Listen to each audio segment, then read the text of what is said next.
Bonjour, merci de nous rejoindre sur l'antenne de Public Sénat cet après-midi dans une salle des conférences, vous le voyez autour de moi, complètement déserte puisque la session extraordinaire d'été s'est achevée en fin de matinée au Sénat avec l'adoption définitive ce matin du projet de loi sur l'agriculture.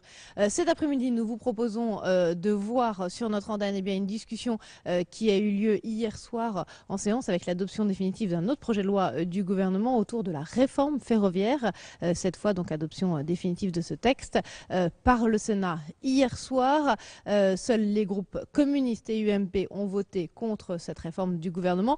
Une réforme ferroviaire qui avait mis, je vous le rappelle, une partie du personnel de la SNCF en grève il y a plusieurs semaines de cela. Donc direction l'hémicycle du Sénat pour voir la fin de cette discussion autour de la réforme ferroviaire. Très bonne séance à tous sur notre antenne et très bon été à tous. Monsieur le ministre, mes chers collègues, il nous reste à examiner les conclusions des commissions mixtes paritaires sur le projet de loi portant réforme ferroviaire et la proposition de loi organique relative à la nomination des dirigeants de la SNCF. Je vous propose donc d'ouvrir la nuit afin de terminer l'examen de ces textes. Y a-t-il des observations? Il n'y a pas d'observation, il en est ainsi décidé. On va laisser monsieur le rapporteur s'installer. Merci, monsieur le ministre. L'ordre du jour appelle donc l'examen des conclusions des commissions mixtes paritaires chargées d'élaborer un texte sur les dispositions restant en discussion du projet de loi portant réforme ferroviaire et de la proposition de loi organique relative à la nomination des dirigeants de la SNCF. Dans la discussion générale commune, la parole est à monsieur Michel Teston, rapporteur pour le Sénat des commissions mixtes paritaires. Monsieur le sénateur, vous avez la parole. Madame la Présidente, Monsieur le Ministre, chers collègues, la commission mixte paritaire réunie le 16 juillet est parvenue à un accord sur les dispositions restantes en discussion du projet de loi de réforme ferroviaire, d'une part, et de la proposition de loi organique relative à la nomination des dirigeants de la SNCF, d'autre part. Sur le projet de loi, 30 articles restaient en discussion, 21 ont été adoptés dans la rédaction du Sénat. Les principaux apports de la commission mixte paritaire sur les autres articles sont les suivants. À l'article 1er bis A, le dispositif des contributions locales temporaires, introduit par le Sénat à l'initiative de notre collègue Philippe Marini, a été réservé aux aménagements extérieurs des gares d'intérêt régional et local. En outre, leur bénéfice reviendra exclusivement aux collectivités territoriales qui auront fait le choix de les mettre en place. Par ailleurs, pour éviter que cette ressource ne devienne permanente, la durée d'imposition maximale a été réduite à 10 ans au lieu de 30 ans. À l'article 2, la CMP a retenu le principe de la définition par le Parlement des ratios nécessaires à l'application de la règle de maîtrise de l'endettement de SNCF Réseau. Elle a, en revanche, supprimé la référence à la loi de finances dans la mesure où les ratios doivent être déterminés dans une perspective pluriannuelle. La Commission a aussi insisté sur la nécessité de prendre en compte les conditions de la concurrence intermodale. À l'article 4, elle a précisé les missions dans le cadre desquelles l'ARAF consulte le gouvernement afin d'exclure expressément de cette procédure les missions exercées par l'autorité en matière de règlement des différends et de sanctions. À l'article 5 bis, la commission mixte paritaire a étendu au STIF, en plus des régions, le bénéfice de l'ouverture des données des services conventionnés. La CMP n'a donc pas remis en cause les grands équilibres atteints lors des débats à l'Assemblée nationale et au Sénat, car il était nécessaire, sur un sujet aussi important, de voter un texte équilibré et adapté. En effet, la réforme du système ferroviaire est nécessaire et urgente. Elle assure la cohérence du système ferroviaire tout en étant euro-compatible. En outre, elle rend possible la construction d'un cadre social commun à tous les travailleurs de la branche ferroviaire. Quelques mots pour étayer ces affirmations. Premièrement, la réforme est nécessaire. La situation actuelle, issue de la loi de 1997, n'est pas du tout satisfaisante. Une partie non négligeable du réseau a vieilli, faute de moyens suffisants pour le régénérer.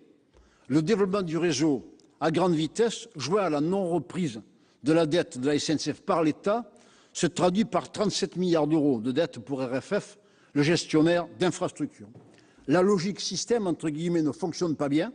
Nulle part au monde, l'infrastructure n'est coupée en deux comme en France, avec d'un côté RFF et de l'autre la direction des circulations ferroviaires et SNCF Infra, deux filiales de la SNCF.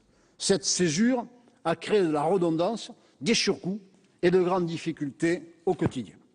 Pour améliorer le service rendu aux usagers, voyageurs et chargeurs, mais aussi pour améliorer la performance économique afin de stabiliser l'endettement, il a été décidé de regrouper RFF, la DCF et SNCF Infra dans une structure SNCF Réseau qui sera le gestionnaire unique des infrastructures et en charge de la circulation des trains.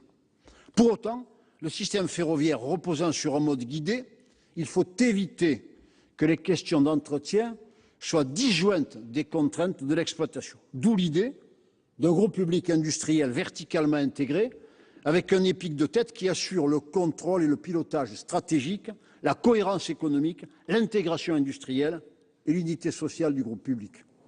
Cette organisation me paraît adaptée. Elle a d'ailleurs été retenue depuis longtemps par la Deutsche Bahn, où une holding de tête chapeaute deux sociétés, l'une s'occupant des infrastructures et de l'attribution des sillons, l'autre étant exploitant ferroviaire. Cette organisation est reconnue unanimement comme celle qui assure le meilleur fonctionnement.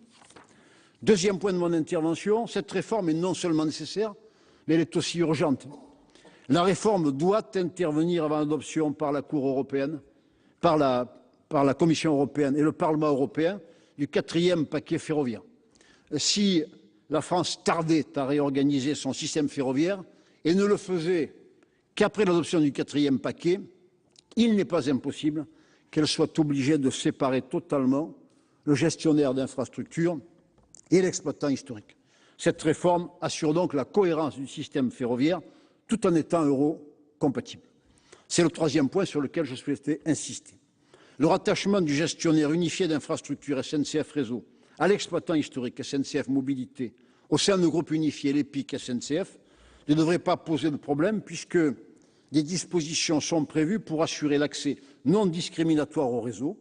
SNCF Réseau sera indépendant en matière d'allocation des sillons et de tarification de l'usage des infrastructures, c'est-à-dire pour les deux fonctions essentielles reconnues par la Cour de justice de l'Union européenne et la Commission européenne. Cette indépendance sera assurée par ailleurs par les pouvoirs reconnus en la matière à l'autorité de régulation des activités ferroviaires.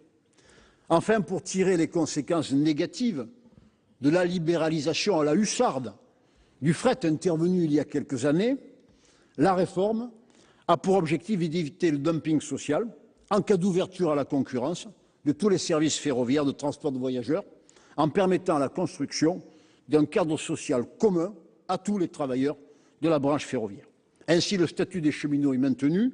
Un décret socle définira les règles applicables en matière de durée du temps de travail. Une convention collective du secteur ferroviaire sera négociée au sein d'une commission mixte paritaire représentant les employeurs et les salariés du secteur. Chers et chers collègues, voilà les raisons pour lesquelles je vous propose d'adopter ce projet de loi sur lequel l'Assemblée nationale et le Sénat ont travaillé main dans la main avec le souci de renforcer le service public ferroviaire. Je remercie tous les collègues, députés et sénateurs, qui ont travaillé sur ce projet de loi, et notamment celles et ceux qui sont intervenus en commission, séance publique et commission mixte paritaire. J'adresse un grand remerciement à Gilles Savary, rapporteur du projet de loi à l'Assemblée nationale, qui a fait adopter le texte dans un contexte marqué par une grève à la SNCF. Gilles Savary a su intégrer un certain nombre d'amendements qui ont amélioré le texte. Je pense en particulier aux amendements qui ont renforcé l'intégration sociale au sein du groupe public. Il a en outre accepté d'échanger régulièrement avec moi durant la longue période qui a précédé l'examen du projet de loi par le Parlement. Ce travail dans la concertation, nous l'avons poursuivi activement pendant les semaines d'examen du texte par le Parlement. Je tiens donc à rendre particulièrement hommage à Gilles Savary à sa compétence, son engagement, son sens du dialogue et son respect des collègues, qu'ils soient députés ou sénateurs. Mes remerciements s'adressent également à Monsieur le ministre et à ses collaborateurs avec qui les échanges ont été nombreux et fructueux. Remerciements enfin à la responsable de la Commission du développement durable, à l'administratrice et à l'administrateur de la Commission qui m'ont beaucoup aidé dans mon travail, ainsi qu'à l'administrateur de la Commission des finances qui a accompagné François Patriat, rapporteur pour avis de cette commission. Je vous remercie de votre attention. Merci, monsieur le rapporteur. La parole est à monsieur Frédéric Cuvillier, secrétaire d'État chargé des transports, de la mer et de la pêche.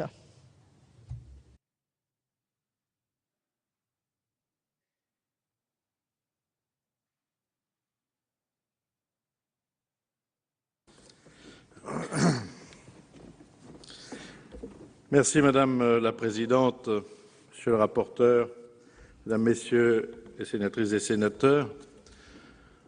Avant d'intervenir devant vous, avec vous, sur la réforme ferroviaire, je souhaiterais quelques instants évoquer la tragédie qui vient de frapper notre pays.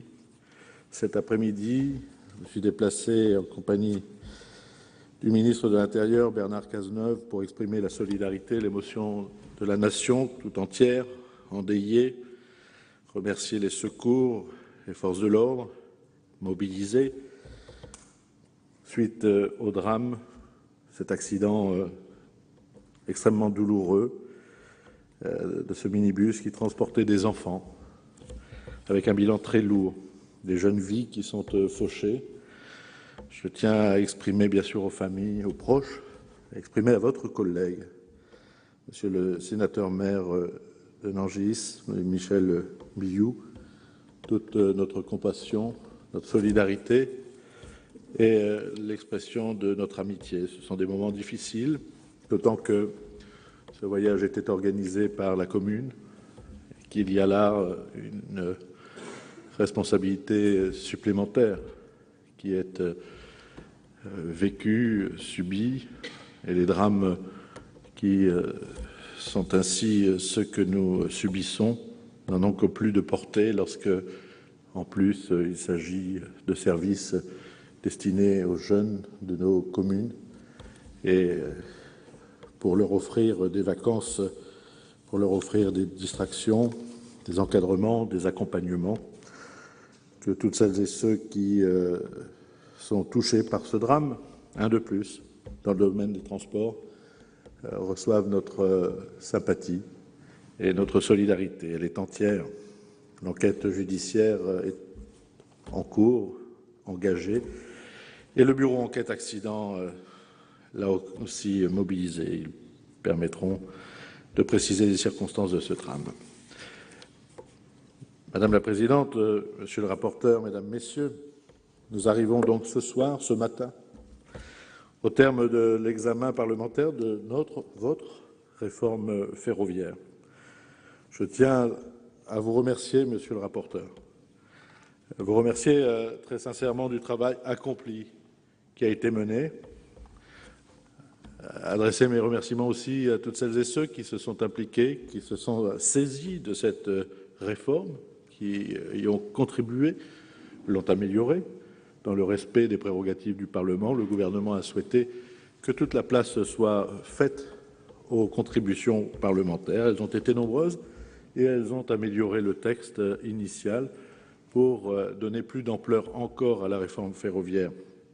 Vous êtes investis dans ce grand défi et vous aurez dans quelques minutes, quelques heures, le dernier mot, le dernier vote. Le vote d'une réforme que nous souhaitons être une grande réforme, non pas une réforme définitive du réseau ferroviaire, du secteur ferroviaire.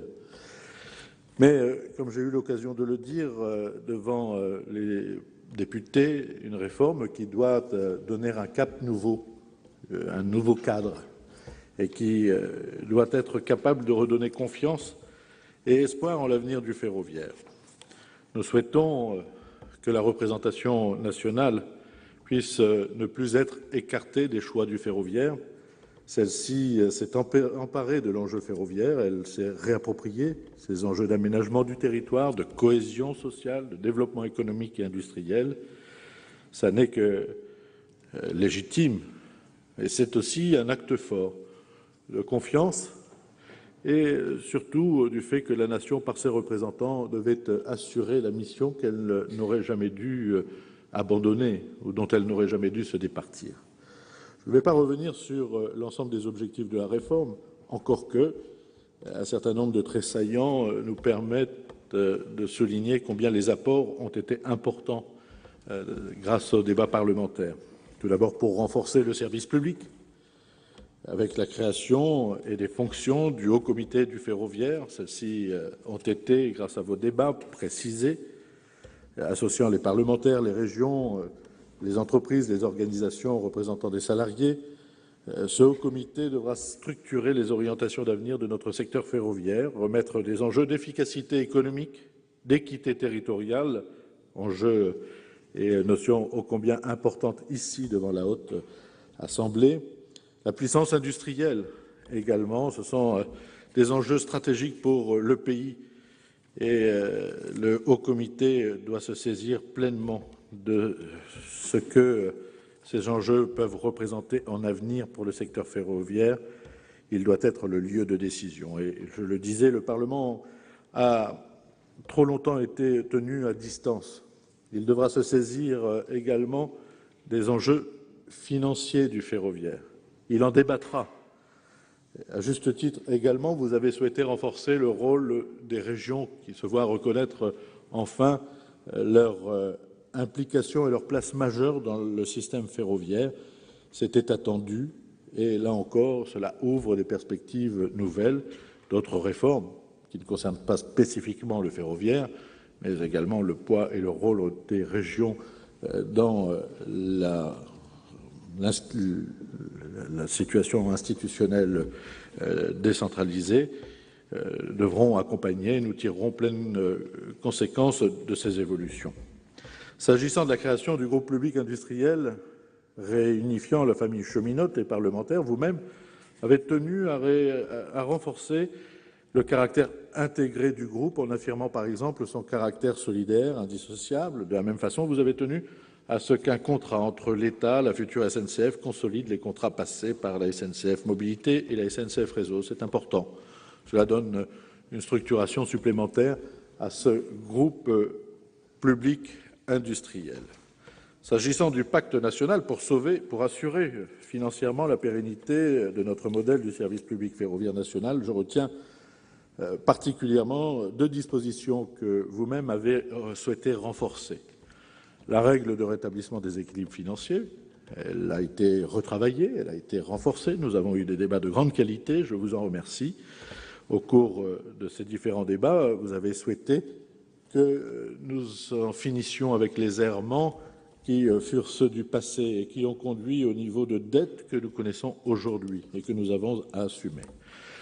La prise en compte également de la dette historique dans les réflexions à l'avenir, et notamment l'État, qui aujourd'hui n'a pas les moyens de reprendre une partie de cette dette. D'ailleurs, cela n'aurait aucun sens que d'assumer une dette sans même avoir fait le travail préalable, c'est-à-dire remis le système dans une logique vertueuse. C'est le postulat.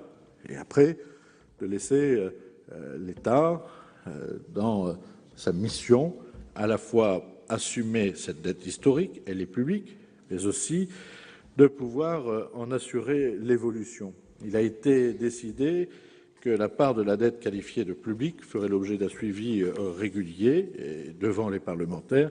C'est, je crois, une chose indispensable. Cela évitera de payer ou de faire payer à crédit des investissements, notamment à RFF, comme cela fut trop longtemps le cas avec la situation que nous connaissons aujourd'hui et les conséquences notamment sur le réseau et les difficultés d'entretien sur le réseau national, tant des priorités ont été autres, sans même se soucier des conditions du financement. C'est désormais une page tournée avec des règles qui seront contraignantes, légitimement, normalement, avec le souci de ne pas laisser peser sur des générations qui viennent des choix qui n'auraient pas été économiquement étudiés et qui ne seraient pas financièrement soutenable. S'agissant du volet social, enfin, l'esprit du dialogue.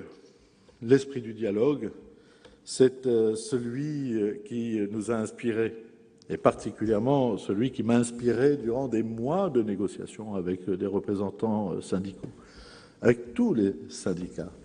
Certains m'ont même fait reproche d'avoir coécrit cette réforme. Ce n'est pas pour moi une critique. Je pense au contraire que lorsque l'on veut une réforme d'adhésion, il faut associer largement, et notamment les acteurs. Les accords qui ont été signés avec ceux des syndicats qui ont souhaité assumer des responsabilités de modernisation, les fameux accords de modernisation, ce fut le 13 juin, ont donné des avancées sociales évidentes.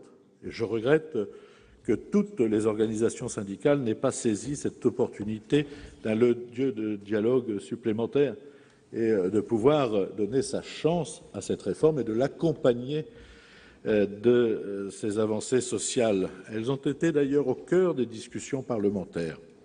Vous l'avez évoqué, monsieur le rapporteur, le groupe public disposera d'instances représentatives du personnel centralisées, des délégués syndicaux centraux, portant la négociation centrale sociale au niveau transversal, une gestion des ressources humaines qui sera pilotée au niveau de l'EPIC de tête, c'est extrêmement important, c'était une revendication, avec une gestion des parcours et de la mobilité au sein même du groupe public, ce qui en fait une identité de groupe unifié, avec le souci de répondre aux aspirations légitimes de chacun des salariés en termes de mobilité, de formation. Dernier point, nous avons assuré que le cadre de la régulation puisse s'appliquer. Nous étions sous le contrôle du sénateur Capo-Canellas, bien sûr, sur ce point de vue, et nous étions attentifs à le rassurer, notamment sur le rôle et l'indépendance préservée du régulateur. Il agira, bien sûr, au niveau de l'accès au réseau, dans des conditions de transparence. Le régulateur devra maintenant veiller à ce que le système ne dérive pas non plus en termes financiers. Nous sommes attachés aussi à en garantir la dépendance, et notamment par un avis conforme de l'ARAF, non seulement pour les péages, mais également pour les redevances gares. Une étape importante va être franchie avec l'adoption souhaitée de ce projet de loi qui pose des fondements pour assurer l'avenir du secteur public, du service public du ferroviaire, pour le moderniser en profondeur, sur une base qui doit être solide. Le travail de la mise en œuvre de la réforme va pouvoir commencer dans les tout prochains jours. C'est un engagement que je souhaite prendre devant vous, tant il est important que nous puissions, par cette réforme nouvelle, associer l'ensemble des acteurs du ferroviaire, bien sûr, les salariés de la SNCF, des RFR, de construire et de structurer le nouveau système. J'attends des présidents de la SNCF et des RFF, je voudrais dire des présidents des SNCF Mobilité et des SNCF Réseau, de pouvoir mettre en œuvre l'enjeu organisationnel de ce nouveau groupe public dès les prochains jours, et ce, en lien avec les salariés.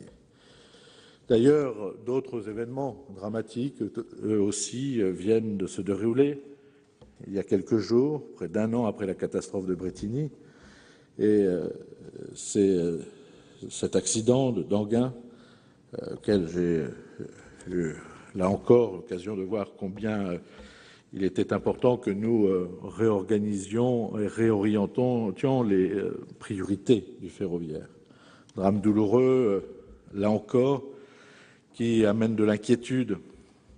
Je pense, là aussi, à ces 4 blessés graves, aux 30 blessés au total et ces 250 personnes concernées par ce drame d'Enghien.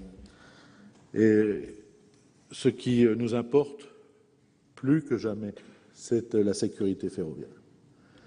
Je pense que, excusez-moi de m'éloigner quelque peu du cœur du texte, qu'il s'agisse du routier, du ferroviaire, des modes de transport en général, il nous faut, en responsabilité, replacer au-delà des enjeux, des grandes infrastructures, des financements parfois inatteignables, repenser ce que nous devons à nos concitoyens, ce que nous devons leur apporter en garantie. Et la garantie du service public du ferroviaire, c'est avant tout la sécurité, c'est avant tout cette sérénité dans le transport. Nous confions, et ils nous confient des vies, et nous avons le devoir de mettre tout en œuvre, tout mobiliser, pour que nous puissions donner confiance. Le réseau ferroviaire français est classé dans le classement européen 5e ou 7e selon les critères retenus des 27 réseaux ferroviaires. C'est donc un réseau qui est fiable. C'est donc un système ferroviaire qui est de qualité. 17 000 trains chaque jour. Pour autant, trop d'accidents, et un accident est un accident de trop, d'incidents, de perturbations, et manque de régularité amène nos concitoyens à douter de l'efficacité du secteur, à son organisation même. Et je souhaite que cette réforme soit avant tout, au-delà d'un certain nombre de divergences, elles peuvent être exprimées, avant tout une chance que nous puissions donner au secteur ferroviaire. Nous savons que le secteur ferroviaire français ne peut pas continuer ainsi, qu'il doit, sur lui-même, en lui-même, et par l'impulsion que nous devons donner par cette réforme, s'engager dans une modernisation absolue et dans des modes de fonctionnement qui doivent être rationalisés, optimisés pour répondre aux attentes des Français. Je faisais référence à l'accident de Danguin. J'ai souhaité un rapport dans les toutes prochaines semaines de la part des présidents Rapoport et Pépi. Je souhaite qu'ils émettent les premières orientations pour une meilleure prise en compte des impératifs de sécurité. Je pense que cela doit passer aussi par du redéploiement de moyens humains et de moyens financiers et budgétaires. Je souhaite que ce soit fait en collaboration avec les parlementaires. Et donc, je saisirai la présidence, mais aussi les présidents de commission, monsieur le rapporteur, pour que les deux chambres soient associées aux rapports qui me seront présentés par le président de SNCF Mobilité et de SNCF Réseau. Je souhaite également qu'un groupe d'experts indépendants sous la houlette de l'établissement public de sécurité ferroviaire et en lien avec vous permette d'expertiser ces propositions, ces recommandations. Il n'y a pas de fatalité. Il n'y a pas de place à la tolérance sur quelque risque ferroviaire que ce soit. C'est une exigence, c'est la vôtre, et elle est légitime, c'est la mienne, et elle est de ma responsabilité, et je souhaite la réaffirmer à cet instant solennellement devant vous.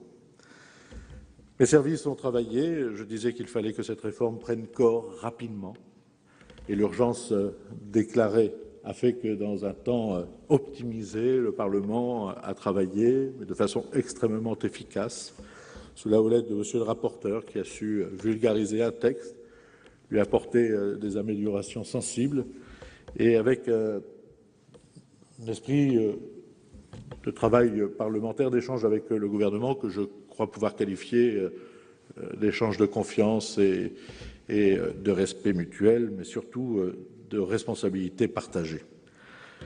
Les services sont engagés dans la rédaction des décrets d'application de la loi. Un travail de concertation et de négociation du volet social, notamment de la réforme, va également se poursuivre.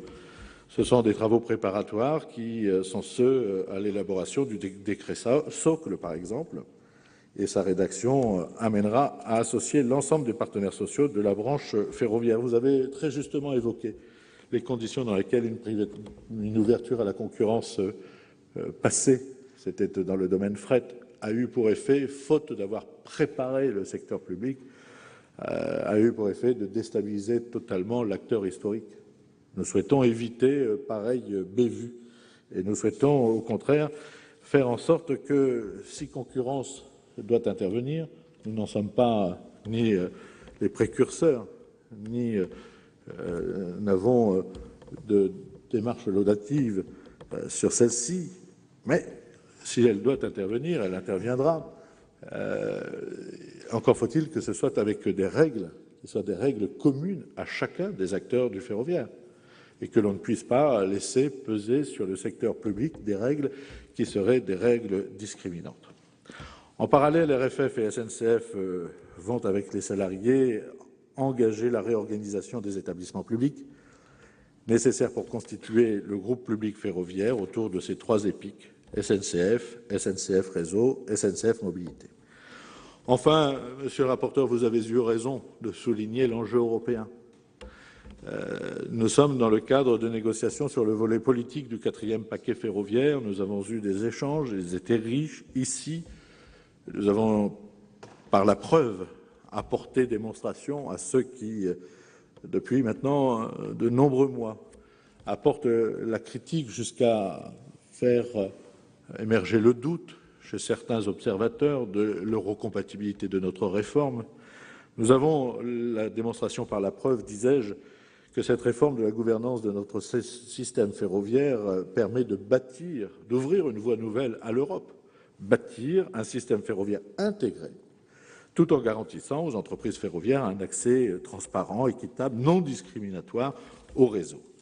Et c'est avec beaucoup de satisfaction que j'ai pu lire dans un quotidien économique récemment les propos du commissaire Siim Kallas, considérant que notre réforme, ces propos n'étaient pas ceux exprimés par le commissaire il y a quelques mois ou quelques années, mais exprimant désormais combien la réforme qui est la vôtre, qui est la nôtre, allait dans le bon sens, je le cite, et était eurocompatible. Je le dis parce que même en brandissant les courriers du commissaire européen, même en soulignant les avancées de la négociation européenne, parce que la France a été extrêmement active, même en soulignant combien nous avions fait bouger les lignes avec des partenaires, notamment les Allemands, un certain nombre d'entre vous ont souhaité rester fidèles à une vision passée, sans intégrer ou se réjouir tout simplement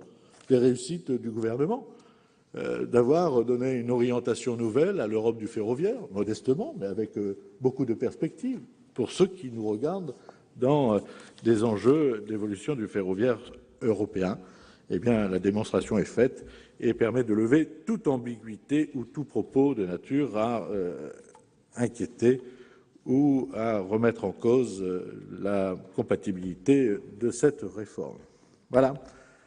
Les mois qui arrivent seront importants pour le Parlement, pour vous, mesdames, messieurs les sénatrices et sénateurs, puisque désormais, par le vote que vous exprimerez, vous serez en charge du pilotage du secteur ferroviaire. Vous serez en charge de cette réforme que vous devrez porter avec le gouvernement, avec les acteurs du ferroviaire, les régions, mais auxquels vous serez non seulement associés, et pour lequel vous permettrez l'élaboration de contrats entre l'État, le groupe public ferroviaire, et vous aurez à en contrôler le contenu. Je conclurai pour vous exprimer ma gratitude, mes remerciements, parce que la réforme que nous faisons aujourd'hui est une réforme ferroviaire qui a été discutée.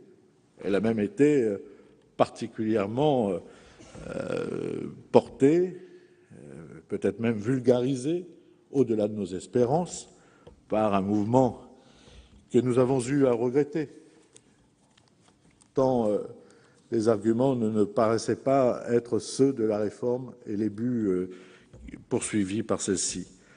Mais aujourd'hui, nous construisons par cette réforme un avenir au ferroviaire. Nous souhaitons pouvoir compter sur tous, sur les cheminots, sur l'ensemble des acteurs du ferroviaire. Nous souhaitons pouvoir aussi redonner confiance aux Français dans les secteurs ferroviaires et nous souhaitons ouvrir un nouveau chapitre de l'histoire de ce secteur qui est une responsabilité importante pour l'industrie, qui est une industrie pionnière, première au niveau international et dont nous pouvons avoir fierté. Un mot, monsieur le rapporteur, votre modestie en souffrira certainement, pour vous remercier vivement. C'est un texte, et je le sais, auquel vous étiez attaché. Vous vous êtes engagé de longue date pour le faire aboutir. J'ai pu compter sur votre volonté, votre ténacité, sur votre engagement, sur votre passion même, pour pouvoir faire comprendre, toucher du doigt, peut-être mettre en exergue ce que représentait comme enjeu ce texte. Et puis, c'est un beau signe, c'est un beau signal, c'est peut-être aussi une forme de consécration d'action publique que de terminer par un texte qui vous était si important et pour lequel, je le disais, vous n'avez pas ménagé ni vos peines ni votre temps. Depuis 1998, vous êtes dans cette fonction de législateur et pour votre implication, je crois pouvoir dire que vous donnez les lettres de noblesse à cette mission. Vous l'avez fait avec ce texte, peut-être est-ce ce soir une de vos dernières séances, la dernière peut-être, sauf si le gouvernement prolonge encore la session. Il ne m'appartient pas de me prononcer, je n'ai pas cette compétence et je ne voudrais pas créer un trouble ce soir. Mais merci, cher Michel Tesson, merci pour cet accompagnement sur ce texte. Nommé ministre il y a plus de 2 ans, c'était un défi que d'engager cette réforme. J'ai pu compter sur Gilles Savary, qui est un fin connaisseur. J'ai pu compter sur vous. Et c'est de la qualité des échanges avec l'ensemble des services que, je pense, nous avons donné un signal fort, celui de la réforme, celui du progrès et celui de la volonté partagée d'une nation qui veut avoir et rendre confiance en son système ferroviaire. Je vous remercie.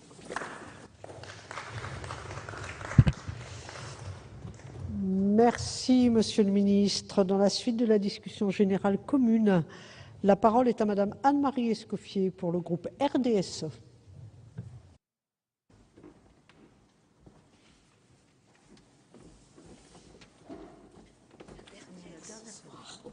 La dernière ce soir. Madame la Présidente, Monsieur le Ministre, Monsieur le rapporteur, chers collègues, il est peu de textes de loi à l'impact aussi important que celui que nous allons voter ce soir, qui aura été travaillé par les 2 assemblées, modifié, enrichi dans des délais aussi contraints. Je veux y voir là un double, voire triple effet, celui de la qualité de nos rapporteurs, tant ici qu'à l'Assemblée nationale, et je salue tout spécialement la façon dont Michel Teston a fait sien ce texte en ne négligeant aucun contact, aucune audition et en cherchant toujours à trouver la solution la plus harmonieuse. Cher Michel, je tenais ce soir à vous rendre cet hommage bien mérité, comme l'a fait Monsieur le ministre. Je ne voudrais pas pour autant passer sous silence ou minorer le talent, la diplomatie du ministre lui-même et de ses équipes qui n'ont ménagé, eux non plus, ni leur temps, ni leur volonté de parvenir à un consensus. Tous les débats auxquels j'ai eu la possibilité de participer ont eu cette qualité rare d'un vrai dialogue constructif, avec pour objectif de part et d'autre de préparer la famille SNCF à une révolution culturelle, sociale et économique pour préparer un avenir digne de nos ambitions. Tandis que tous craignaient des mouvements d'humeur de la part des salariés, des mouvements d'inquiétude, chacun a mis du sien pour opérer les changements de comportement ouverts au dialogue. Le résultat est là ce soir. La CMP n'a pas eu à trancher sur des problèmes de statut de personnel tant ils avaient été travaillés en amont. Les points qui auraient pu être de désaccord, hormis les statuts, ont trouvé dans notre volonté commune de régler au mieux le retour à un groupe public unifié les voies d'une intégration aboutie de la structure. Vous l'avez souligné, et vous l'avez redit aujourd'hui, Monsieur le Ministre, l'État se retrouve désormais pleinement dans son rôle, sa mission de guide stratégique, de garant des politiques globales de la mobilité. L'EPIC de tête prend là, lui aussi, toute sa place dans la gouvernance des 2 entités qui lui sont attachées. Je me plais à souligner ici l'enrichissement du projet sur différents points. Le rôle et la composition du Haut Comité du système de transport ferroviaire, qui intègre les associations de protection de l'environnement agréés, ainsi que les parlementaires, de députés, de sénateurs, montrant en cela la volonté d'une ouverture à des acteurs incontournables du dialogue. La désignation d'un président délégué du directeur de la SNCF, celle d'un député, d'un sénateur au conseil de surveillance, la possibilité donnée à la SNCF de recourir au contrat de conception-réalisation, améliorant ainsi de façon certaine l'efficacité des dispositifs qui, jusqu'ici, ne pouvaient pas toujours être coordonnés. Les voyageurs et les parlementaires ont été souvent pris à témoin dans des réalisations de travaux, d'équipements qui manquaient pour le moins d'une coordination élémentaire. Monsieur le ministre, ce soir où nous n'avions pas forcément le sourire, permettez-moi de vous proposer un petit déplacement dans ma petite gare de Cap-de-Nac-Gare, dont je sais que vous avez gardé le nom en tête, et qui est le contre-exemple de ce que nous voulons tous et que veulent nos amis cheminots eux-mêmes. Dans les enrichissements du texte, je veux encore souligner, il y a celui relatif à la transparence de la stabilisation de la dette. Désormais, tous les ans, SNCF Réseau doit rendre public le montant de la dette qui a été requalifiée en dette publique. Le rapport du gouvernement relatif à la trajectoire de cette dette doit, quant à lui, examiner les conditions de reprise par l'État de tout ou partie de la dette.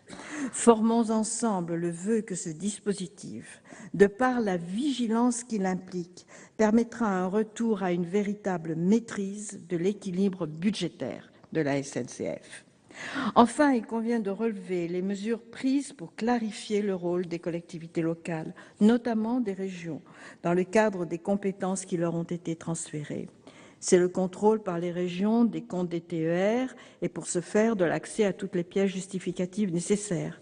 C'est encore l'extension du rôle de chef de file des régions à l'aménagement des gares, à la possibilité de reprendre la propriété des matériels roulants qu'elles ont financés. Au total, sans revenir sur tous les amendements acceptés ici et actés en CMP, je voudrais dire la satisfaction presque unanime, quasiment unanime, des membres de mon groupe à l'égard de ce projet de loi de réforme ferroviaire. Son avis favorable sera aussi le même s'agissant de la proposition de loi organique de nomination des dirigeants de la SNCF. Je suis, pour ma part, particulièrement confiante en la capacité de toutes les parties prenantes de continuer à conduire à bonne fin le dialogue social, à poursuivre la préparation de la concurrence dans le cadre du 4e paquet, de s'attacher à construire ce nouveau paysage que nous appelons tous de nos vœux. Il en va de la vitalité de cette belle entreprise qu'est la SNCF, il en va de l'excellence de ses agents, de la famille SNCF, du service public ferroviaire. Merci, Madame la Ministre. Dans la suite de la discussion générale commune, la parole est à Monsieur André Gattolin pour le groupe écologiste.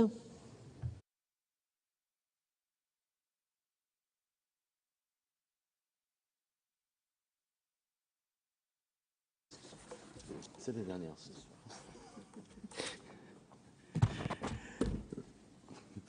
Madame la Présidente, Monsieur le Ministre, Monsieur le rapporteur, mes chers collègues.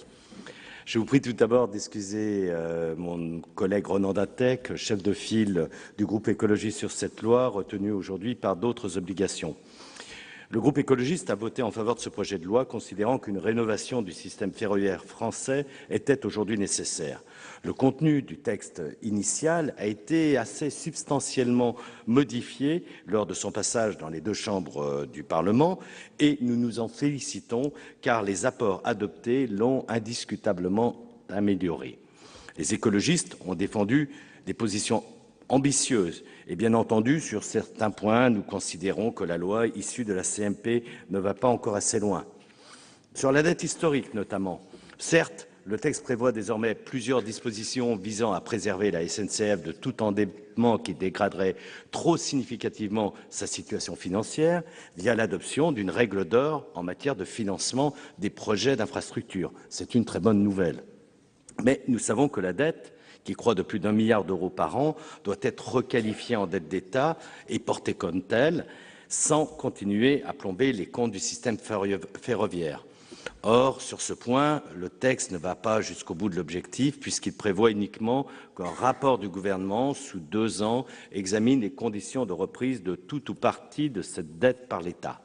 La valeur contraignante de cette disposition interroge et, de surcroît, nous trouvons que le délai de 2 ans, et nous l'avons déjà dit, est bien long pour une situation connue depuis la séparation de SNCF et RFF en 1997. Par ailleurs, plusieurs groupes politiques, à l'Assemblée comme au Sénat, souhaitaient voir introduire une loi d'orientation quinquennale sur la mobilité. La proposition, très proche d'une programmation pluriannuelle de la mobilité débattue et soumise au Parlement, a également été repoussée de peu. Nous le regrettons, car cela entrait dans une logique de renforcement de l'État stratège, tout en permettant de donner davantage de cohérence aux politiques de mobilité, de manière à ce qu'elles répondent aux enjeux sociaux, environnementaux et économiques. Une des dispositions de la loi apporte en revanche de la cohérence aux politiques de mobilité par la création d'un schéma national des transports, véritable outil de pilotage stratégique de la politique des transports qui permettra d'entrer dans l'ère moderne de la mobilité. L'intermodalité entre le train et le vélo a notamment été améliorée, là aussi grâce à l'adoption d'amendements écologistes. Le rôle de l'État a été globalement réaffirmé, mais les écologistes se sont aussi mobilisés pour que la place des régions soit renforcée, car elles procurent les 2/3 du financement public du système ferroviaire et assurent des responsabilités croissantes en matière de mobilité. Nous nous félicitons de l'introduction d'une part régionale de versement transport interstitiel.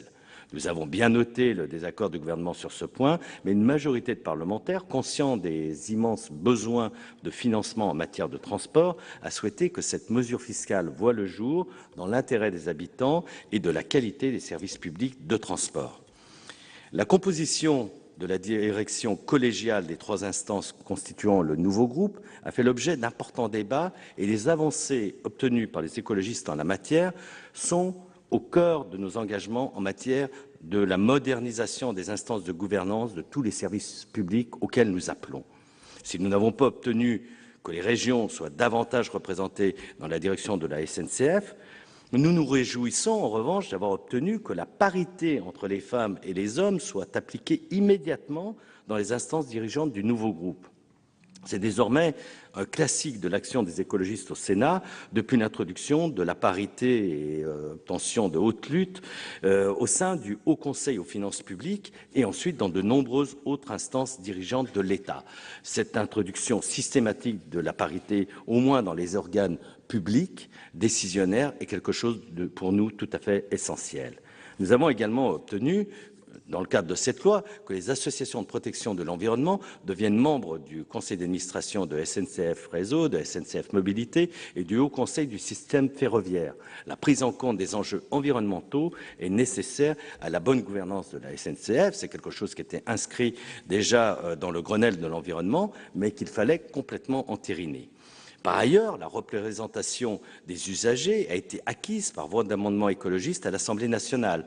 C'est là, pour nous, une avancée sociétale majeure qui fait par ailleurs écho à ce que nous avons déjà imposé, là aussi, à l'automne dernier, au Sénat et ensuite à l'Assemblée nationale, par la représentation des associations de consommateurs au sein des conseils d'administration des sociétés nationales de production de l'audiovisuel public. Si on veut un service public moderne, il va falloir que l'on cesse le système traditionnel de la représentation de l'État et d'une représentation plus ou moins marginale des syndicats de salariés. La société civile existe, nous voulons du dialogue social, nous voulons aussi du dialogue sociétal, et en tous les cas, la manière dont cela s'est traduit au sein des instances, des nouvelles instances, des entités de la SNCF est une avancée, et vraiment une avancée, je crois, qui fort à date.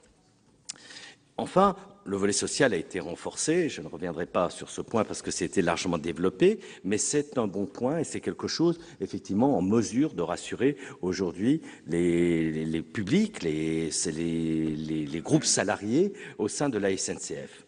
Et enfin, encore, ce texte est pleinement eurocompatible. Il permet de nous adapter au cadre européen sans pour autant affecter les droits sociaux des agents ni ouvrir la porte à une concurrence qui serait synonyme de délitement de la qualité du service public qui est essentiel dans le transport ferroviaire. Et de ce point de vue-là, et pour conclure, je dirais le vrai risque de la concurrence aujourd'hui, c'est celui du transport routier vis-à-vis du ferroviaire. Il y a encore fort à faire pour que le report modal de la route vers les autres modes de transport moins polluants devienne une réalité. Ce projet de loi, donc loin de régler naturellement toutes les difficultés et tout l'univers du transport, va cependant dans le bon sens pour ce qui concerne le ferroviaire. Le groupe écologiste votera donc naturellement ce texte. Je vous remercie. Merci, monsieur le sénateur. Dans la suite de la discussion générale commune, la parole est à monsieur Louis Nègre pour le groupe UMP.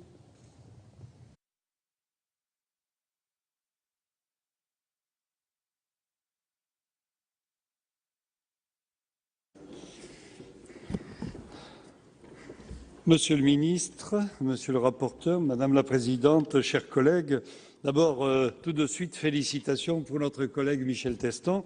Nous ne partageons pas vos idées, monsieur Teston, mais nous vous reconnaissons comme un très bon rapporteur qui a défendu ce texte. Et le ministre a dit tout à l'heure, à juste raison, que le rapporteur avait été extrêmement efficace. Je dirais également que le ministre Frédéric Cuvillier a un don rare de persuasion parce qu'il a réussi à faire évoluer de manière significative la position de la Commission européenne.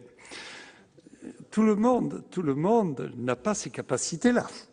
Alors, le cadre dans lequel nous intervenons de nouveau ce soir est un cadre qui pose problème, vous le savez tous, et d'ailleurs, si vous avez lancé cette réforme ferroviaire, c'est parce qu'il y a un problème. Le système ferroviaire fonctionne de moins en moins bien.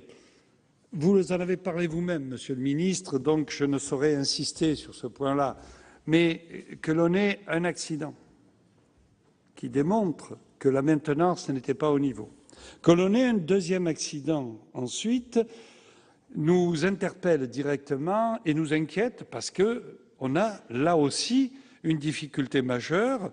La SNCF, RFF sont des entreprises de grande qualité, avec un personnel également de grande qualité, mais le résultat, c'est que nous avons des accidents. C'est une situation très préoccupante, d'autant plus que si on regarde au niveau budgétaire, le déficit ou la dette plutôt des deux entités représente la moitié du déficit budgétaire de la France en 2014. Alors, quel est le bilan que l'on peut tirer? Eh bien, dès 2005. Donc, ce n'est pas d'aujourd'hui. Le rapport Rivier, avec la Cour des comptes, nous confirmait déjà à l'époque que le réseau ferroviaire était en voie d'effondrement, que la part modale du fret ferroviaire s'est érodée d'année en année, l'arrivée des camions de 44 tonnes, comme la diminution, monsieur le ministre, des crédits accordés à l'engagement national pour le fret ferroviaire ont malheureusement contribué à ce triste bilan. Le matériel des trains d'équilibre du territoire est obsolète, fatigué. On n'a pas de perspective à long terme là-dessus. Et il n'est pas jusqu'au TGV qui commence à son tour à avoir des problèmes d'équilibre économique à long terme. Dans ce paysage qui s'assombrit d'année en année, l'action déterminée des régions et leurs investissements massifs depuis 2002 ont contribué à la dynamique du ferroviaire, avec à la clé une nouvelle très positive, puisqu'on a eu une très forte augmentation du nombre de passagers pour les transports du quotidien. Depuis octobre 2010, j'avais pourtant réclamé à mon gouvernement, du haut de cette tribune, un Grenelle du ferroviaire. Il m'a fallu plus d'1 an pour l'obtenir à travers les assises et 4 ans après, enfin, nous avons ce fameux débat ici au Parlement, que ce soit à l'Assemblée nationale ou au Sénat. On a un projet de loi portant réforme ferroviaire. Alors, nous avons eu des discussions très importantes, très larges, dans un climat, je dirais, tout à fait responsable et correct, mais l'analyse de ce texte me conduit, et je le confirme, à un triple constat. Un premier constat qui vous est tout à fait favorable, monsieur le ministre, parce que je peux que me féliciter que les fonctions de gestionnaire d'infrastructure du réseau ferré national, aujourd'hui réparties entre RFF, SNCF Infra et la DCF, soient unifiées. Vous répondez ainsi à la recommandation de la commission numéro 2 des assises du ferroviaire, unanimement partagée par les parties prenantes du secteur. Voilà un point sur lequel on est tous d'accord. Il y a un deuxième point sur lequel on est tous d'accord, c'est l'État stratège. Et vous avez raison, et on vous soutient là-dessus, avoir une vision, là aussi, complète, large, ça commence bien, et donc qui vise à la cohérence du système ferroviaire est quelque chose d'important, nous le reconnaissons et nous le disons.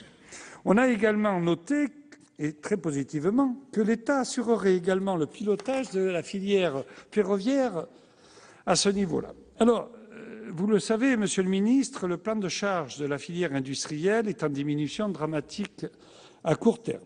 Je tire ce soir, à nouveau, le signal d'alarme.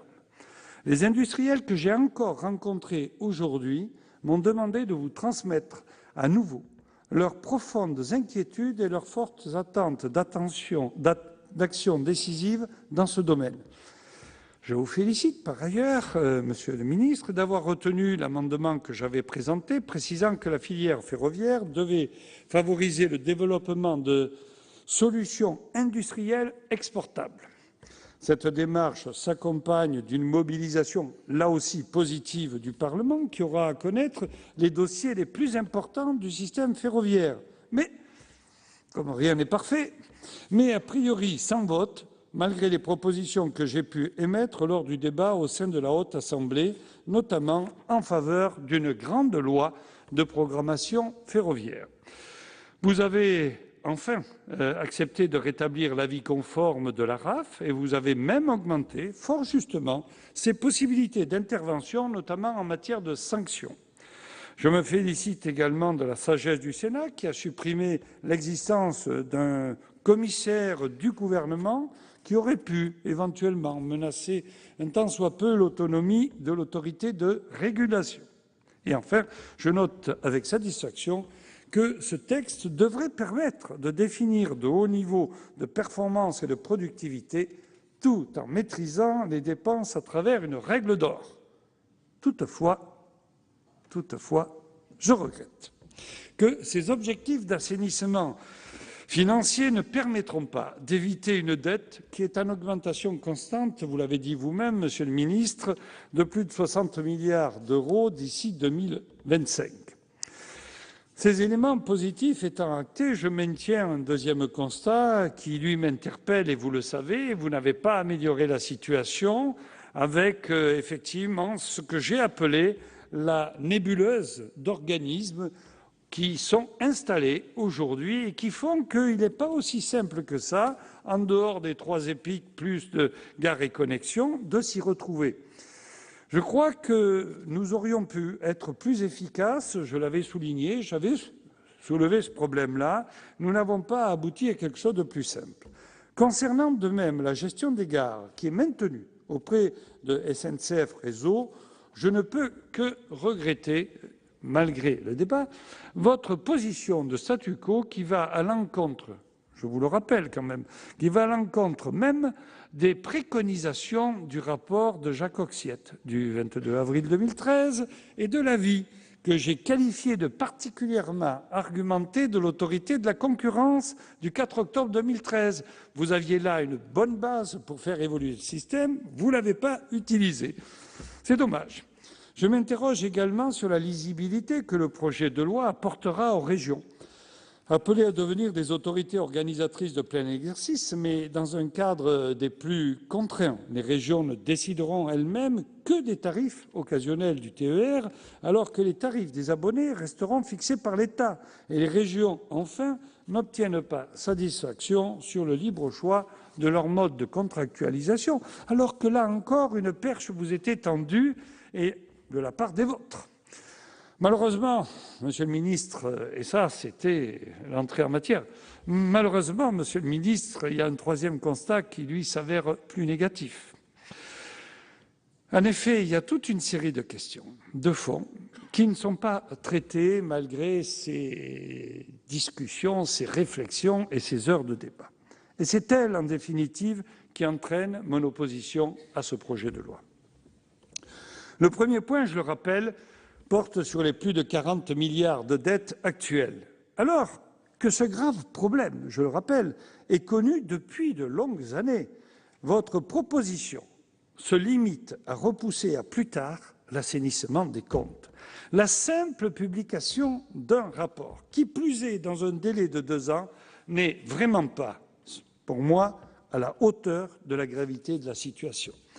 Cela alors même que l'ensemble des organismes de contrôle économique, Eurostat, l'INSEE, la Cour des comptes, ont confirmé qu'il aurait été possible dès aujourd'hui de transférer plus de 10 milliards d'euros à l'État. Ça aurait été un premier pas significatif et j'avoue que je n'ai pas très bien compris la démonstration tout à l'heure inverse que vous avez fait ici du haut de cette tribune pour dire que ce n'était pas réalisable. Je pense que nous aurions pu absorber sans trop de difficultés, compte tenu de la situation actuelle, ces 10 milliards. Je tiens à rappeler que la commission numéro 3 des Assises du ferroviaire a confirmé clairement que la seule clé de désendettement du secteur était la résorption du déficit structurel. Bref, pour moi, la maison brûle et on a tendance à regarder un peu ailleurs. Cela nous amène à un deuxième point fondamental, qui est l'absence d'ouverture à la concurrence dans votre réforme. Déjà en 2009, mon premier amendement sénatorial, monsieur le rapporteur, déposé à la Haute Assemblée, était consacré à une ouverture maîtrisée à la concurrence des services ferroviaires régionaux de voyageurs. Au Sénat, je le rappelle, j'ai été le seul parlementaire à proposer, dès à présent, une transcription de l'ensemble des textes européens, notamment la directive 2012-34 sur la gouvernance et le règlement 2007-1370, dit OSP, pour anticiper des échéances que vous-même, monsieur le ministre, jugez inévitables. C'est aussi ma famille politique qui a été la seule à prendre ses responsabilités en tirant les conséquences des textes communautaires. Nous l'avons fait en 2009 avec la création de l'ARAF et de l'EPSF. Je crois profondément que ce mécanisme d'ouverture à la concurrence s'avérerait extrêmement bénéfique pour la SNCF et pour les usagers. Monsieur le ministre, il ne s'agit pas de battre pavillon d'une libéralisation à tout va, mais bien de répondre aux attentes de nos concitoyens. 67% des usagers pensent que l'ouverture à la concurrence des TER est une bonne chose. Telle est la réalité. Vous précisez que les usagers attendent de la sécurité, de la qualité, du confort, de la régularité. Eh bien, ce sont exactement les conséquences positives attendues par l'ouverture à la concurrence par nos concitoyens, selon un sondage Ipsos de mai dernier. Depuis 1991, depuis 23 ans, on sait que ce secteur devra s'ouvrir à la concurrence. Face à un tel défi, que fait-on? On recule à nouveau devant l'obstacle. Lors du débat, en séance plénière, vous avez souligné le rôle de la France dans le report des échéances du 4e paquet ferroviaire. Et vous en avez reparlé tout à l'heure. Mais, selon moi, il est dangereux de retarder l'adoption du volet gouvernance qui retarde, à son tour, l'adoption du volet technique dont a besoin notre industrie. Cette position, de plus, monsieur le ministre, est de nature à isoler la France et le fait qu'aucun candidat français n'ait été retenu pour la présidence de l'Agence ferroviaire européenne ne peut que nous interpeller sur tous les bancs. Alors, au lieu d'aborder franchement cette question et de passer à l'offensive, nous reculons à nouveau. En effet, la commission numéro 1, je vous le rappelle, des Assises du ferroviaire, présidée par l'un des vôtres, Gilles Savary, avait déclaré en 2011, il y a 4 ans, que le principe d'une ouverture à la concurrence était acté. Acté? Vous avez dit acté? Je n'ai pas vu, moi. À l'image de l'urbain, la concurrence instaurée, je le rappelle, par Michel Sapin, permettrait pourtant le développement de l'emploi, 1, au sein de la SNCF, d'augmenter, 2, l'offre pour les usagers, et enfin, de réaliser des économies substantielles de l'ordre de 15 à 20%, ce qui est considérable. Les plus de 800 millions d'euros annuels ainsi économisés permettraient soit des investissements supplémentaires, soit de diminuer la charge financière des collectivités et donc des contribuables. C'est d'autant plus regrettable que la SNCF, libérée à l'international des entraves franco-françaises, est tout à fait capable de conquérir sans aucun dumping social des parts de marché et de promouvoir avec une grande efficacité la marque France. Je regrette également votre décision selon laquelle l'établissement SNCF soit considéré comme l'employeur unique des agents des 3 EPIC qui composent ce groupe public. Nous revenons donc à la SNCF de papa. Si l'on ajoute l'intangibilité des statuts, ça fera plaisir à notre collègue. Leur inadaptation, ça c'est un peu moins bon, à un monde qui évolue. Si l'on ajoute que le décret socle fera disparaître le peu de concurrence qui existait, on aboutit, chers collègues, encore une fois, au syndrome de la ligne Maginot. Ces nouvelles mesures anticoncurrentielles vont niveler vers le bas la compétitivité des entreprises ferroviaires et mettre hors la loi ces entreprises sur le marché du fret. Les conditions d'application, je le rappelle, du décret 2010-4004 avaient pourtant été négociées et acceptées. En définitive, Monsieur le ministre, votre projet de loi se limite à une réforme institutionnelle. Elle ne touche pas et ne traite donc pas les problèmes principaux qui grèvent l'avenir du rail. Elle ne s'attaque pas, et c'est pour moi ça le principal, à l'indispensable réforme structurelle dont ce secteur et notre pays a le plus urgent besoin. Cette mini-réforme n'est pas à la hauteur des enjeux, elle n'est pas la loi fondatrice du ferroviaire tant attendue depuis les conclusions des Assises en 2001. En conséquence, et dans l'attente de la prise en compte des vrais enjeux que sont l'assainissement financier, l'ouverture à la concurrence, la transcription des directives européennes et le respect de la pluralité des entreprises qui composent aujourd'hui notre système ferroviaire, je voterai avec le groupe UMP contre ce projet de loi. Merci, monsieur le sénateur. Dans la suite de la discussion générale commune, la parole est à monsieur Vincent Capo-Canellas pour le groupe UDI-UC.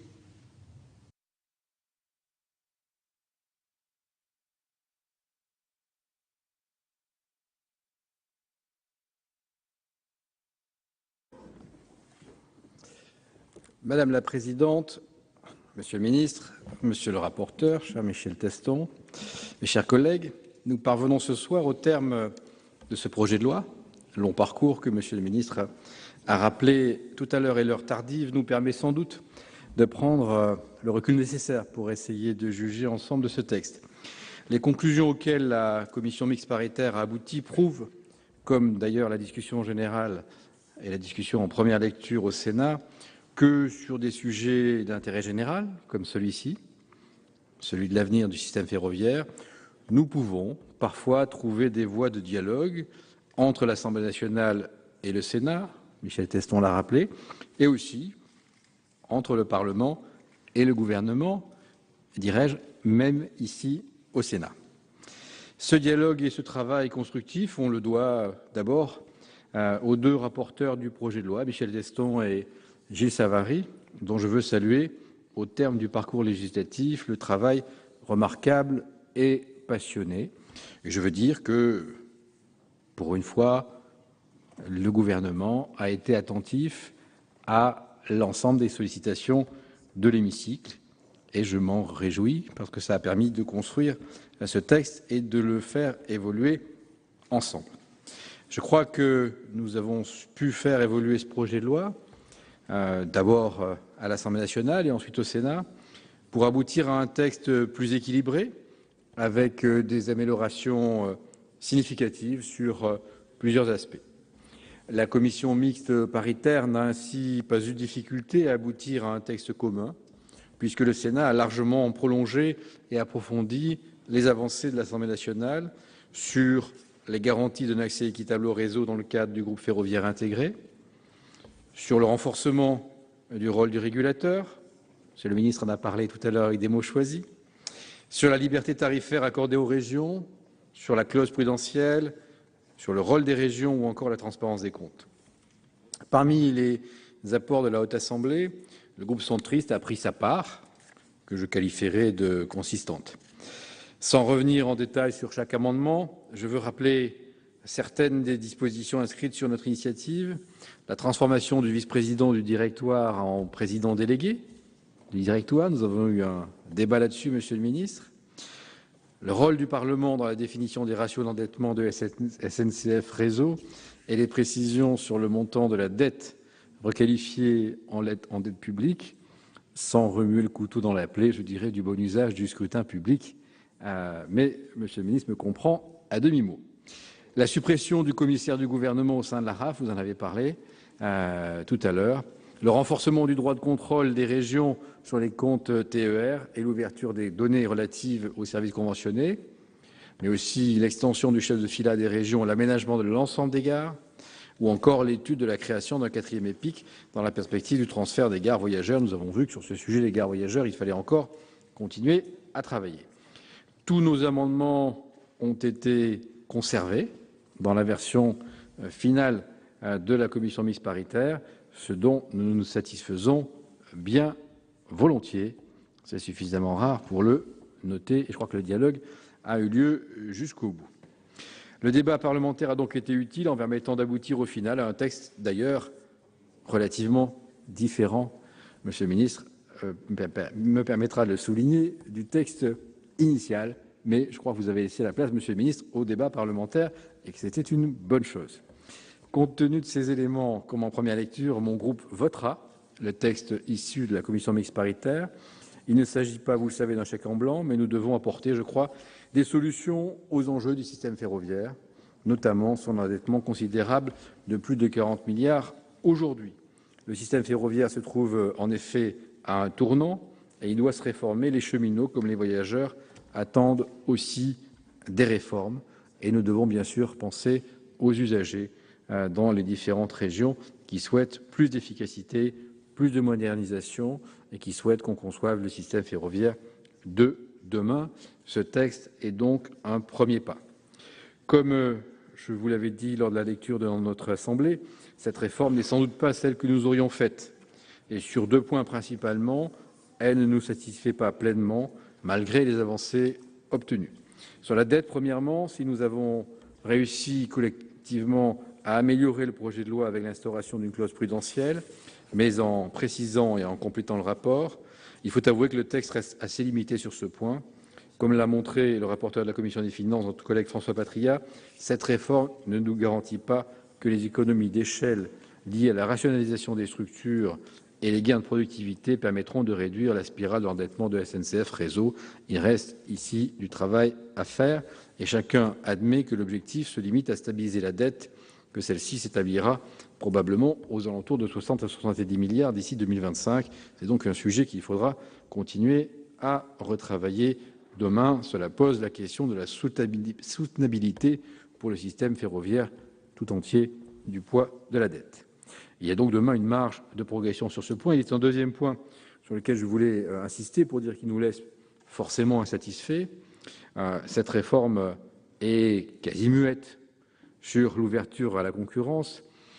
Elle y prépare sans le dire ou en évitant de le dire trop clairement, alors que c'est sans doute le grand sujet que le système ferroviaire va devoir affronter d'ici quelques années avec le 4e paquet ferroviaire. Nous regrettons que le gouvernement n'ait pas pris la mesure de la nécessité de préparer plus en amont cette ouverture à la concurrence, alors que nous avons l'expérience du fret ferroviaire et nous savons les effets que cela a pu occasionner. Nous plaidions au groupe centriste pour que ce projet de loi prépare l'opérateur historique et les acteurs du système ferroviaire à la concurrence européenne et internationale. C'est pourquoi nous avions proposé une expérimentation des délégations de services publics. Nous n'avons pas été suivis sur ce point. Là aussi, il faudra un jour franchir le pas et peut-être d'ailleurs seront les régions qui franchiront le pas d'elles-mêmes, le texte européen existant.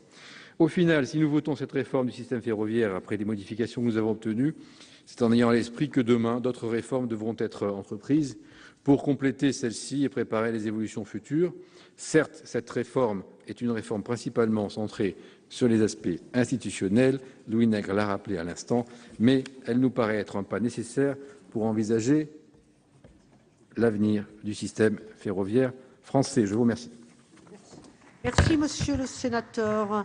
Dans la suite de la discussion générale commune, la parole est à madame Evelyne Didier pour le groupe CRC.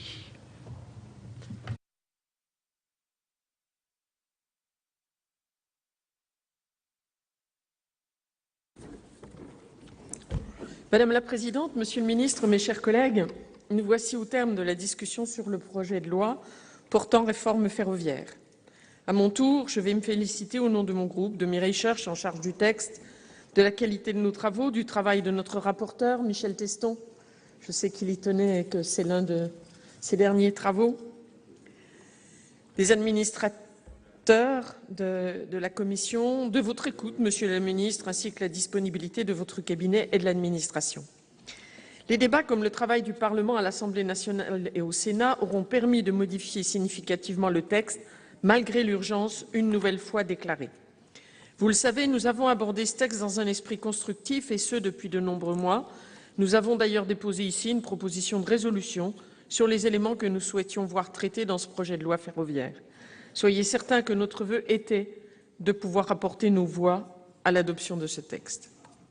En effet, nous pensons que le système ferroviaire doit évoluer et que les objectifs affichés par le gouvernement en la matière étaient plutôt encourageants initialement. À ce titre, nous ne pouvions qu'adhérer à la perspective de créer un groupe public intégré, réunissant l'ensemble de la famille cheminote, d'autant plus qu'elle était souhaitée par les cheminots eux-mêmes, conscients que les divergences de stratégie entre RFF et la SNCF ont porté atteinte à l'efficacité du système ferroviaire. De plus, les amendements, notamment du groupe GDR à l'Assemblée ainsi que du rapporteur au Sénat, ont permis de renforcer utilement ce groupe public et son intégration sociale. Pour autant, nous demeurons interrogatifs, inquiets sur les conditions d'activité de ce futur groupe. En effet, même si rien dans ce projet de loi n'anticipe l'ouverture à la concurrence, rien non plus ne l'empêche ou ne l'encadre. De fait, la structuration du futur pôle public, avec 3 EPIC, correspond à l'architecture d'un secteur libéralisé, conformément aux injonctions de la Commission européenne. En témoigne l'accroissement des compétences de l'ARAF, autorité dont nous considérons que les compétences empiètent sur celles des pouvoirs publics. Vous le savez, nous sommes, pour notre part, hostiles à cette démarche de libéralisation. En effet, le retour d'expérience, contrairement à ce qui est dit ici ou là, ne démontre pas sa pertinence. L'ouverture à la concurrence dans le secteur du fret ferroviaire a conduit l'opérateur public à se recentrer sur les axes rentables, et cela à contre-pied des enjeux, notamment en termes de transition écologique et d'aménagement du territoire, puisqu'une telle pratique a eu pour conséquence d'ajouter des milliers de camions supplémentaires sur les routes. Je ne vois pas où est le progrès. Pour cette raison, nous demandons depuis plusieurs années qu'un bilan soit réalisé sur les conséquences des différents paquets ferroviaires afin d'en saisir tous les enseignements. Malheureusement, nous n'avons pas trouvé d'écho ni de majorité pour adopter un tel amendement. Par ailleurs, nous sommes aussi inquiets du renforcement des compétences des régions en matière ferroviaire. Les régions ont fait beaucoup et consacré une part significative de leur budget pour améliorer les services rendus aux usagers. C'est incontestable. Cependant, nous craignons que cette régionalisation, qui va jusqu'à la liberté tarifaire, fasse voler en éclats la dimension nationale du service public ferroviaire, essentielle pour permettre l'égal accès de tous les citoyens aux services publics et garantir l'unicité du réseau. Nous sommes également soucieux, et cela ne figurait pas dans le projet de loi proposé initialement, de la règle d'or imposée à SNCF Réseau. Son objectif affiché est de permettre la stabilisation de la dette du système ferroviaire, qui atteint aujourd'hui 44 milliards d'euros. Si nous n'avons pas d'objection a priori à ce propos, nous aurions plutôt souhaité que l'État, à l'image de ce qui a été opéré en Allemagne, s'engage à reprendre la dette. Le vrai problème est de trouver des financements nouveaux pour le système ferroviaire. En effet, faute de ressources nouvelles, cette règle d'or risque d'être fatale à l'investissement. Les besoins en termes de régénération, comme les engagements pris par la Commission Mobilité 21, devraient nous conduire à des engagements financiers plus forts. J'espère que nous aurons l'occasion de revenir sur ces questions lors de la prochaine loi de finances, par exemple. Il faut que l'État maintienne son niveau de participation au sein du pôle public ferroviaire. Il faut que l'AFIT voie enfin ses financements abondés. Nous savons que la refonte de la taxe poids lourd n'est pas satisfaisante. Il faudra également que nous revenions sur la question des concessions autoroutières, véritable rente pour des entreprises privées, alors même que ces sommes pourraient servir l'intérêt général. Je terminerai cette intervention en ayant une pensée pour les cheminots dont l'action fut caricaturée alors qu'ils ont porté pendant 14 jours de grève une certaine idée du service public ferroviaire intégré et public. J'espère qu'ils seront entendus et respectés dans les négociations à venir, notamment concernant le décret socle, qui, de notre point de vue, devrait avoir pour base le règlement RH 077. Voilà, les arguments n'ont pas changé. Notre vote, vous l'avez compris, Monsieur le Ministre, sera conforme au précédent. Merci, Madame la sénatrice. Dans la suite de la discussion générale commune, la parole est à Monsieur Jean-Jacques Filleul pour le groupe socialiste.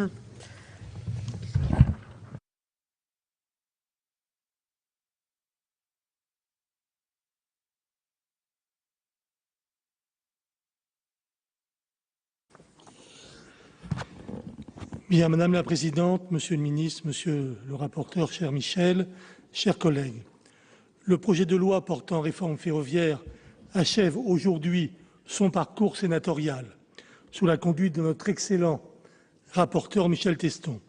La Commission du développement durable, des infrastructures, de l'équipement et de l'aménagement du territoire a contribué à améliorer le dispositif proposé par le projet de loi, poursuivant ainsi la construction d'un texte essentiel pour l'avenir du rail dans notre pays.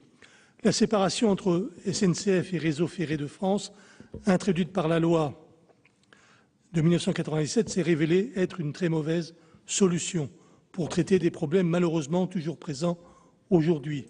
Et deux graves accidents de Brétigny et celui de Pau, des alentours de Pau, démontrent, s'il le fallait, combien l'entreprise unifiée est nécessaire. Plus personne aujourd'hui n'ose défendre cette séparation, eu égard aux difficultés et à l'accroissement de la dette qui atteint actuellement 42 milliards. Il fallait relever le défi. Je veux vous féliciter, Monsieur le Ministre, pour avoir engagé depuis 2 ans la réforme du ferroviaire en maintenant un bon équilibre avec les options de la communauté européenne et une vision du modèle français de développement pour l'avenir de notre système ferroviaire. En réunifiant RFF et la SNCF au sein d'un groupe public, le projet de loi propose un modèle intelligent, eurocompatible et efficace pour l'avenir. Le gouvernement a eu le courage de tirer la leçon de l'échec de la séparation en améliorant les moyens du service public dans ce texte afin qu'il soit apte à affronter les grandes mutations du transport, d'autant que le rail n'a peut-être jamais été autant concurrencé par d'autres modes, dont particulièrement la route. La nouvelle architecture de 3 épiques verticalement intégrées renforce les moyens du gestionnaire d'infrastructures tout en permettant une organisation et une gestion plus rationnelle. Les moyens d'intervention de l'autorité de régulation des activités ferroviaires, l'ARAF, contribuent pour beaucoup à crédibiliser le projet qui nous est soumis, tant d'un point de vue juridique qu'économique. La SNCF, entreprise qui appartient à notre patrimoine national, sera ainsi apte à faire face aux enjeux de demain et à se préparer à la concurrence des transports de voyageurs dans les années 2020-2023. Tout viendra, mon cher Louis. Le Sénat a opposé sa marque à cette réforme et je m'en réjouis. Je veux, à ce point de mon intervention, exprimer toute mon amitié à Michel Teston, notre rapporteur. J'ai eu le plaisir de l'accompagner tout au long de ce périple législatif. Il a su, avec calme et compétence, mobiliser beaucoup d'énergie et de volonté pour aboutir à un vote positif, très large, dans notre Assemblée. C'est un grand souvenir que nous avons tous en commun. Je veux évoquer quelques points sur lesquels nous avons pu améliorer le projet de loi, notamment le Haut Comité du système de transport ferroviaire, instance d'information et de concertation qui permettra d'associer pleinement toutes les parties prenantes aux réflexions sur l'organisation, le fonctionnement et l'évolution du système ferroviaire, comblant ainsi une lacune dans la gouvernance actuelle du système. Le Haut Comité constituera un lieu de débat et une sorte de conseil économique et social. Sa composition a été précisée et nous y avons apporté 4 parlementaires, 2 sénateurs et 2 députés. Le Haut Comité aura la possibilité de s'autosaisir sur les domaines relevant de sa compétence, ainsi que de constituer des commissions thématiques spécialisées. Je me félicite aussi de la création du comité des opérateurs de réseau. Il viendra compléter un dispositif intelligent. Par ailleurs, les budgets consacrés par les régions au financement de leurs compétences TER est considérable. Aujourd'hui, si la totalité du matériel roulant TER est juridiquement acheté par la SNCF, elle est très largement financée par la région. Il nous a donc paru légitime de confier aux régions la propriété du matériel qu'elles ont subventionné, afin que ce transfert de propriété soit réellement effectif. Nous avons donné à ce matériel le caractère de bien de reprise. Une propriété pleine et entière implique en effet une capacité de cession. Je me félicite aussi que nous ayons intégré dans le rapport sur la dette l'opportunité de créer une caisse d'amortissement de la dette ferroviaire qui pourrait porter sur toute ou partie de la part historique de RFF et qui pourrait, nous l'espérons, à terme bénéficier d'un financement pérenne. Enfin, et au regard du poids croissant des interventions financières des régions chargées de l'organisation des services ferroviaires régionaux de voyageurs, nous avons fait le choix de les doter d'une ressource dédiée dont elles sont aujourd'hui dépourvues. L'article 5 ter crée un versement transport au profit des régions sur la base d'un taux régional plafonné à 0,55 %. Ce versement transport est institué hors des périmètres de transport urbain, PTU, permettant ainsi à des entreprises non assujetties de participer à la dynamique des transports régionaux.